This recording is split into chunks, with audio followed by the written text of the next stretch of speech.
오늘 사도행전 6장 3절로 7절을 통해서 직분은 하나님께서 주셨습니다 하는 제목으로 저와 여러분이 깊은 은혜의 시간이 되고자 합니다. 누구든지 사람은 불행하기를 원치 않습니다. 행복한 삶을 살기를 원합니다. 우리 대한민국이 전 세계에서 지금 부자 나라라고 소문이 나 있고 실제 상위권에 들어가 있습니다. 그럼에도 불구하고 우리가 정말 행복지수를 살펴보니까 정말 바닥입니다. 바닥. 이 말은 무슨 얘기냐? 물질이 많고 권세와 명예가 많고 세상적인 무기를 많이 갖고 있다고 행복한 게 아니라는 사실입니다. 여러분, 성령 안에서 하나님이 나와 함께 하심을 정말 체험하고 사는 삶이 행복인 줄로 믿습니다.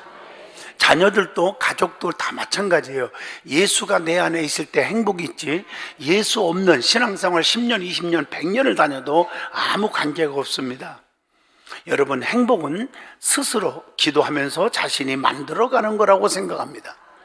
스스로 생각하고 느끼는 정도에 따라서 행복이 크냐 작냐 결정된다고 말을 하죠. 그래서 행복은 소유에 비례하기보다는 가진 것의 비례가 아니라 감사하는 마음에 비례한다는 것입니다. 있는 것을 가장 소중히 여기고 감사하는 사람이 진짜 행복한 인생을 사는 것입니다. 지극히 작은 일이지만 감사하는 마음을 가진 사람은 행복 지수가 막 올라가는 거예요.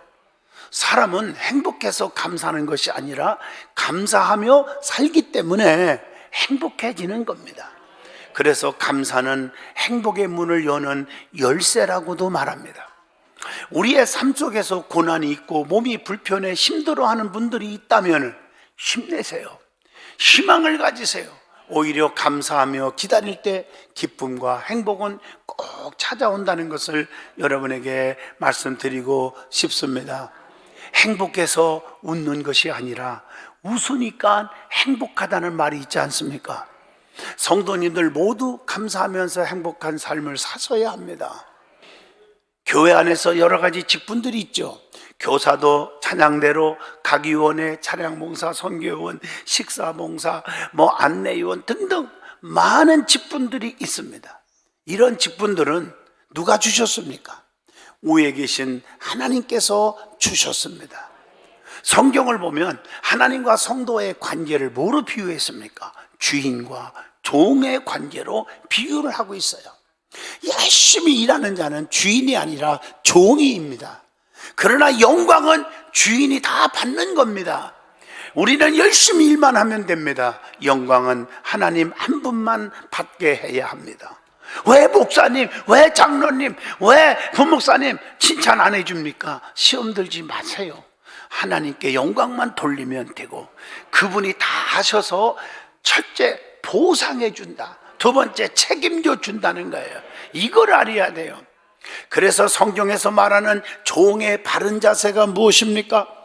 내 지식과 내 방법대로 일하면 안 된다는 것, 또 내 사고방식, 내 상식대로 일하면 안 된다는 것, 내 고집 부리면 안 된다는 것, 혈기충만, 승질충만하면 안 된다는 거예요. 주인이 시키는 대로만 하는 것이 종입니다. 내 공로를 받으면 절대로 안 됩니다. 공로는 주인에게만 돌려야 합니다. 여러분, 성경을 보세요. 종의 자세, 얼마나 종의 자세 속에 기적이 일어납니까?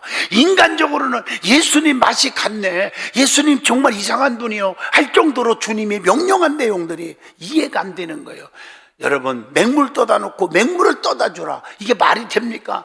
그러나 내 상식으로는 순종할 수 없지만 그냥 무조건 종으로서 순종했더니 맛 좋은 포도주가 돼버립니다. 어린아이의 도시락 하나 가지고 축사하시고 띄워줬더니 예수님 장난도 아니시고 이 많은 수만 명을 어떻게 먹이려고 안 그랬습니까? 무조건 띄워줬더니 5,000명 이상 먹이고도 12강주리가 남았다 이랬습니다. 여러분, 교회 안에서 따주고 재보고 목에 힘주고 교만 떨다가 나중에 땅을 치고 통곡하는 날 오기를 기다리지 말고 무조건 말씀에 순종하는, 나는 종입니다, 그럼 불평할 일이 없고 원망할 일이 없고 짜증낼 일이 없고 혈기 부릴 일이 없지 않습니까? 여러분, 그래서 고린도전서 4장 2절에 보면 맡은 자에게 구할 것은 뭐라고요? 충성이라 이렇게 말하고 있습니다.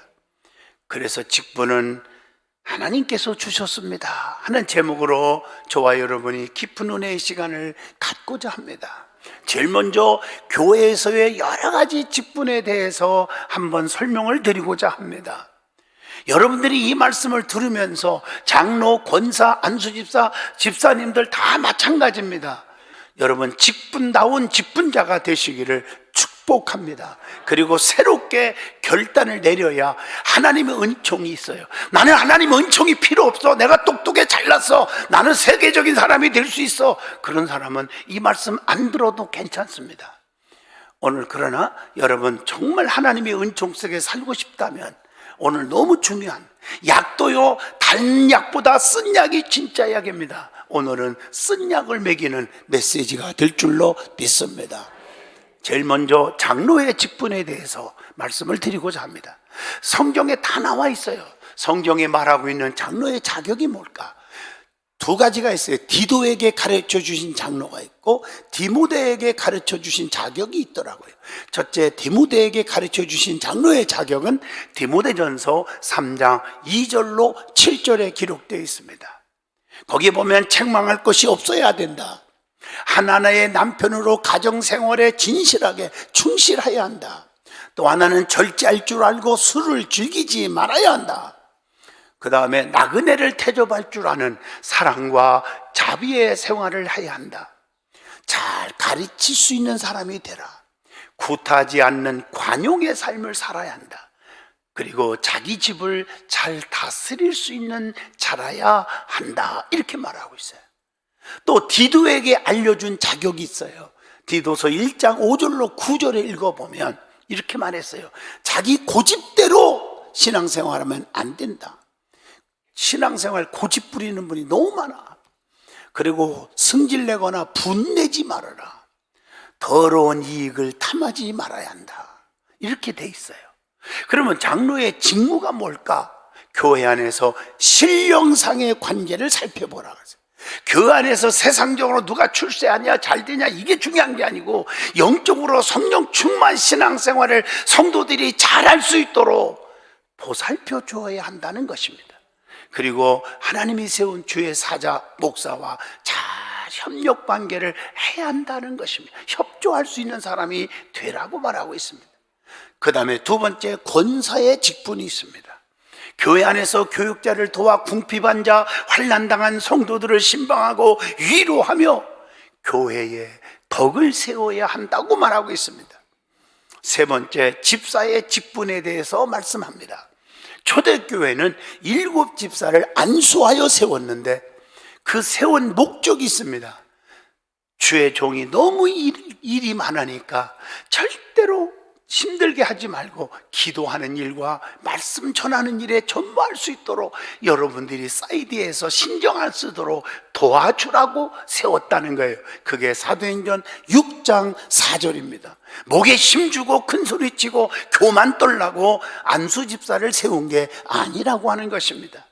안수집사들을 통해서 교회가 평안해지고 안정을 찾게 되어 제자의 수가 더 많아지게 되었다고 사도행전 6장 5절에서 7절에 증명하고 있습니다. 그러면 안수집사의 자격이 뭡니까? 아무거나 세운 게 아니에요. 사도행전 6장 3절에 보니까 성령에 충만한 자여야 한다. 성령 받고 거듭나야 돼요. 거듭나지 못하니까 오히려 해를 당해요. 또 두 번째, 지혜가 충만해야 말도 함부로 안 하는 거예요. 행동 함부로 안 해요. 지혜가 있어야 된다. 세 번째, 칭찬 듣는 모범적인 인격자여야 한다는 것이 이게 자격입니다. 일반 집사님들도 다 똑같습니다. 다른 직분자들과 같이 배우는 일꾼으로 말씀을 읽고 묵상하고 가까이 해야 되고, 기도하는 일꾼으로 기도해서 능력받아야 하고, 실천하는 일꾼이 되어서 봉사와 전도와 헌신을 열심히 해야 한다고 가르칩니다. 그러면 집사의 의미가 뭘까요? 일반적으로 집사란 말은 집사는 집 주인의 일을 맡아서 헌신하고 봉사하고 관리하는 사람이라 하는 뜻입니다. 히랍 원어를 읽어보니까 디아코비아라는 단어를 씁니다. 이 디아코비아라는 단어의 뜻을 보니까 무슨 일이든지 제구시를 한다, 이런 뜻입니다. 집사의 역할에 성경적인 의미가 있습니다. 집사는 도와주는 자의 의미가 있어요. 누가복음 10장 40절. 남을 유익하게 하는 자의 의미가 있습니다. 디모데후서 4장 11절. 주인의 눈에 들어 주인의 심부름을 잘하는 자의 의미가 있다고 디모데전서 1장 12절에 기록합니다. 구체적으로 말한다면 집사의 자격이 뭘까? 교회 안에서 모든 직분자들이 갖추어야 할 기본적인 자격과 같다는 거예요. 디모데전서 3장 8절로 12절까지 기록되어 있습니다. 거기 그것을 이렇게 요약을 해보니까 성령과 지혜와 믿음이 충만한 사람이 되라는 거예요. 사도행전 6장 3절. 그리고 다른 사람들에게 칭찬 듣는 자여야 한다. 그리고 단정한 사람이 되라. 디모데전서 3장 8절입니다. 그리고 일구이연을 하지 않는 사람이어야 한다. 술에 임박하지 않는 사람이어야 한다. 더러운 일을 탐하지 않는 사람이 되어야 한다고 했고, 또 깨끗한 양심의 소유자여야 한다고 디모데전서 3장 9절에 말씀하고 있습니다. 그리고 책망할 것이 없는 자여야 한다. 디모데전서 3장 10절의 말씀입니다. 참소하지 않고 모든 일에 절제하고 모든 일에 충성된 자여야 한다고 디모데전서 3장 11절에 강조하고 있습니다. 뿐만 아니라 자기 가정을 잘 다스리는 자여야 한다고 디모데전서 3장 12절에 보면, 거기 보면 이렇게 돼 있어요. 집사들은 하나하나의 남편이 되어 자녀와 하는 말이 여기 있습니다. 자녀와 자기 집을 잘 다스리는 자일지니. 여러분, 자녀들에게 여러분 돈을 많이 주고 공부를 많이 시키는 게 중요한 게 아니라 그 속에 예수를 만나 성령 충만한 자식으로 만들어야 된다는 핵심적인 원론을 가리키고 있는 것입니다. 그래야 앞길이 열린다는 거예요. 그러면 두 번째로 생각할 수 있는 말씀은 교회에서 직분을 받은 자들이 가져야 할 사명이 있다는 거예요. 그 사명이 뭘까? 즉 직분자들의 마음의 자세가 중요하다는 것. 직분은 누가 세웠습니까? 하나님께서 세워주셨다고 하는 사명의식을 가져야 한다는 거예요. 디모데전서 1장 12절, 내가 하나님께 감사한 것은 나를 충성되게 여겨주어서 내게 직분을 맡겨주었다. 이렇게 바울은 고백을 합니다. 그래서 우선순위가 내 사업, 내 직장, 내 일이 아니라 그것보다 하나님의 일이 우선되어야 진정한 교회의 직분자라는 것입니다. 열왕기상 17장 13절로 14절입니다. 신앙생활을, 예배드리는 신앙생활을 세상말로 심심풀이 땅콩으로 생각하는 분이 있어요. 바쁘면 피곤하면 잡채쳐, 괜찮으면 와. 이걸 환경 따라 신앙이라고 그래요. 여러분, 하나님은 기분 따라 역사하는 분이 아닌데 우리는 왜 이렇게 기분 따라 신앙생활 하는지 답답하기 그지없어요. 그리고 직분자는 하나님이 능력 주셔서 감당할 수 있다는 사실을 명심해야 돼요. 무슨 일을 맡기면 나 못해요, 실력이 없어요, 바빠요, 자기 힘으로 하는 줄 착각하는 거 있어요. 스가랴 4장 6절, 힘으로 등으로 안 돼. 하나님의 능력으로만 된다고 그랬어요. 자기 힘 갖고 되는 줄 착각하고 있어요. 여러분 똑똑하고 잘나서 세워, 장혁이 목사가 똑똑하고 잘났고 많이 배우고 위대해서 여기 서 있습니까? 아닙니다. 잘 들어요. 하나님이 힘을 주셔서 하게 하시는 줄로 믿습니다. 직분자는 하나님을 기쁘시게 하는데 최우선을 두어야 합니다. 그래서 하나님을 기쁘시게 해야 돼요. 그리고 주의 종들을, 교육자들을 돕는 자가 직분자라는 사실입니다. 골로새서 4장 17절 볼까요? 악깃보에게 이르기를 주 안에서 받은 직분을 삼가 이루라, 이렇게 말씀하고 있어요. 그래서 늘 주의 종들이 주의 일 하는데 슬픔이 아니라, 근심이 아니라 즐거움으로 일하게 하여야 본인에게 유익이 있다고 히브리서 13장 17절에 말씀하고 있습니다. 그러면 직분자들은 교회에서 어떤 자세로 일을 하여야 합니까? 첫째, 하나님이 내게 직분을 주셨음을 확신하라는 것입니다. 디모데전서 1장 12절 말씀. 그리고 두 번째, 감사함으로 죽도록 충성하라는 거예요. 고린도전서 4장 2절의 말씀입니다. 그리고 환난과 핍박과 고난이 와도 그걸 받을 각오가 있어야 한다는 거, 빌립보 1장 29절의 말씀입니다. 그리고 손 대접하기를 힘쓰라고 로마서 12장 13절의 말씀을 줍니다. 열심을 품고 게으르지 말고 부지런히 섬겨야 한다고 성경 로마서 12장 11절에 말씀합니다. 그리고 은혜를 받고 그 은혜를 잘 감당하여야 합니다. 베드로전서 4장 9절입니다. 반드시 수고가 헛되지 않게 해주심을 믿으라고 했어요. 이게 얼마나 중요한데. 그 다음에 직분자들은 교회에서 주의 종에 대한 어떤 자세를 가져야 하느냐, 굉장히 중요한 메시지가 있습니다. 첫째, 하나님이 세운 사자로 믿고 따라야 한다. 여러분, 사울이 잘 나갑니다. 돈이 왕창 벌어지고 나라를 전체 책임지고 권세가 하늘을 찌르러. 그러지 못할 때는 처음에 사무엘 주의 종이 기름 부어 세웠을 때는 사무엘 목사님 이러고 하다가 잘 나갈 때 주의 종을 우습게 여기고 목회권까지 타치하다가 하나님이 소리 떠나서 비참하게 버림받고 죽었던 자가 사울왕의 말로입니다. 여러분, 이걸 아셔야 돼요. 주의 종은 영혼을 맡아서 일하는 자임을 아셔야 합니다. 히브리서 13장 17절의 말씀입니다. 그리고 주의 종에게 특권, 신명기 21장 5절에 보면 세 가지 특권을 줬어요. 하나는 축복권, 하나는 목회권, 하나는 판결권입니다. 그 중에서 축복권이 있는데 로마서 15장 29절에 보면 내가 너희에게 나아갈 때에 그리스도의 충만한 복을 가지고 갈 줄을 아노라. 그래서 주의 종들은 성도들에게 저주하면 안 됩니다. 단에서 축복을 가지고 다녀야 돼요. 그래서 가는 곳마다 축복이 일어나야 돼요.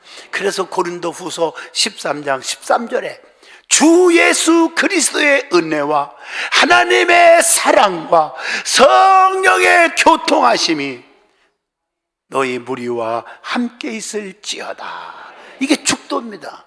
여러분, 아론의 축도도 아시죠? 민수기 6장 24절로 26절까지 여호와는 내게 복을 주시고 너를 지키시기를 원하며 여호와는 그의 얼굴을 내게로 비추사 은혜 베푸시기를 원하며 여호와는 그 얼굴을 내게로 향하여 주사 평강 주시기를 원하노라. 이게 축복입니다. 그래서 주의 종과 대적하면 자기만 손해다 하지 말라. 출애굽기 23장 20절로 22절에 말씀하고 있어요. 그래서 주의 종과 모든 좋은 것은 함께 하라. 갈라디아서 6장 6절. 절대로 변하거나 배신해서는 안 된다. 디모데 후서 4장 10절로 14절에 사도 바울이 얼마나 배신감에 아팠으면 그렇게 선한 주의 종이 성경에 이름을 거론합니다. 대만은 세상이 너무 좋아서 나를 버리고 대살령가로 세상말로 말하면 도망갔고, 그레스게는 갈라디아로 도망갔고, 디도라는 사람은 달마디아로 도망갔고, 이렇게 말해요. 오직 마음이 아프면 이름까지 거명하는지 몰라요. 그러면서 누가만 나와 함께 있느니라. 누가가 누굽니까? 누가지 누굽니까? 의사 출신입니다. 배신하지 않고 끝까지 나를 섬겼노라. 사도 바울이 고백을 하고 있습니다. 그러면 직분자들은 성도 간의 관계가 어떻게 해야 된다? 아름다워야 한다. 모든 교우들에게 모범이 되어야 하고 덕을 세워야 한다. 로마서 14장 10절, 목사도 마찬가지입니다. 저도 여러분 보이지 않는 것에 저도 엉터리가 많습니다. 하나님 잘못했습니다. 회개하고 눈물로 기도해. 왜? 심판은 하나님이 하잖아, 주의 종을. 예? 사람들은 순종하냐고 가만히 있어도 하나님은 다 아시잖아요. 그래서 하나님과의 관계 속에서 울며 기도하는 게 주의 종에 가는 길이라고 봅니다. 그리고 모든 교우들과 직분자들은 화평케 하고 덕을 세우라고 로마서 14장 19절에 말씀합니다. 모든 교우들에게 뭐하라? 친송을 받으라. 로마서 14장 18절, 그리스도를 섬기는 자는 하나님을 기쁘시게 하며 사람에게도 칭찬을 받느니라. 갈비탕 하나 사주고 갈비탕 하나 얻어먹고 사업장 조금 도와줬다고 해서 뿅뿅 가고 그러지 말고요, 모든 사람들 앞에 칭찬 듣는 그런 성도가 되시기를 축복합니다. 그리고 절대로 성도들을 판단하거나 비판하지 말라는 거예요. 로마서 14장 13절입니다. 서로 용서할 줄 알아라. 디모데전서 3장 3절. 그 다음에 직분을 잘 감당하면 축복이 보장되어 있습니다. 그래서 죽도록 충성하면 생명의 면류관을 내게 준다. 계시록 2장 10절. 또 아름다운 지위를 얻게 해주신다. 디모데전서 3장 13절. 또 큰 믿음의 담력을 얻게 해주신다. 이렇게 말하고 있어요. 또 경건한 자녀를 두게 한다. 자녀 때문에 속 썩는 일이 없게 해주신다는 것입니다. 사도행전 21장 8절로 9절의 말씀입니다. 그리고 배로 채워주는 축복이 있다. 마태복음 25장 23절, 내가 많은 착하고 충성된 종이니까 더 많은 것을 내게 맡기겠다. 이렇게 말씀했잖아요. 그리고 재물의 축복이 옵니다. 이사야 61장 6절 말씀입니다. 그리고 절대적으로 하나님이 갚아주시는 축복이 있어요. 마태복음 6장 3절로 4절에 은밀한 중에 보시는 너희 아버지께서 갚으시리로다. 이렇게 말하고 있어요. 뿐만 아니라 평안의 축복이 있습니다. 잠언서 16장 7절, 사람의 행위가 여호와를 기쁘시게 하면 그 사람의 원수라도 그와 더불어 화목하게 하시느니라. 그리고 온전한 11조를 드림으로 창고의 곳간에 쌀 것이 없도록 넘치는 축복을 보장해 준다고 말라기 3장 10절에 약속하고 있습니다. 결론적으로 말씀을 드립니다. 성도의 삶을 살다 보면 우리는 어떤 때는 갈등이 생기고 스트레스가 생길 때가 있어요. 직분의 기쁨을 얻지 못합니다. 그러나 감사함으로 하면 다 한 방에 날아가고 감당할 수 있는 힘과 능력을 하나님이 주시는 줄로 믿습니다. 그래서 교만하지 말고 내가 하는 일이 다 옳다 이렇게 하지 말라는 것입니다. 서로 인정할 거 인정하고 생각이 다를 뿐이라고 생각하는 것이 얼마나 좋을까. 사람 앞에서 그럴 수도 있지 이렇게 생각하면 나에게 스트레스가 한 방에 날아갈 줄로 믿습니다. 직분은 우리에게 능력과 축복을 주시기 위해서 하나님이 주신 것입니다. 감사함으로 아멘으로 받아서 잘 감당하면 반드시 하나님이 보상해 주신다고, 히브리서 11장 6절 상 주신다고 약속하고 계십니다. 하나님을 기쁘시게 하고 충성스러운 선한 청지기가 되시기를 축복합니다.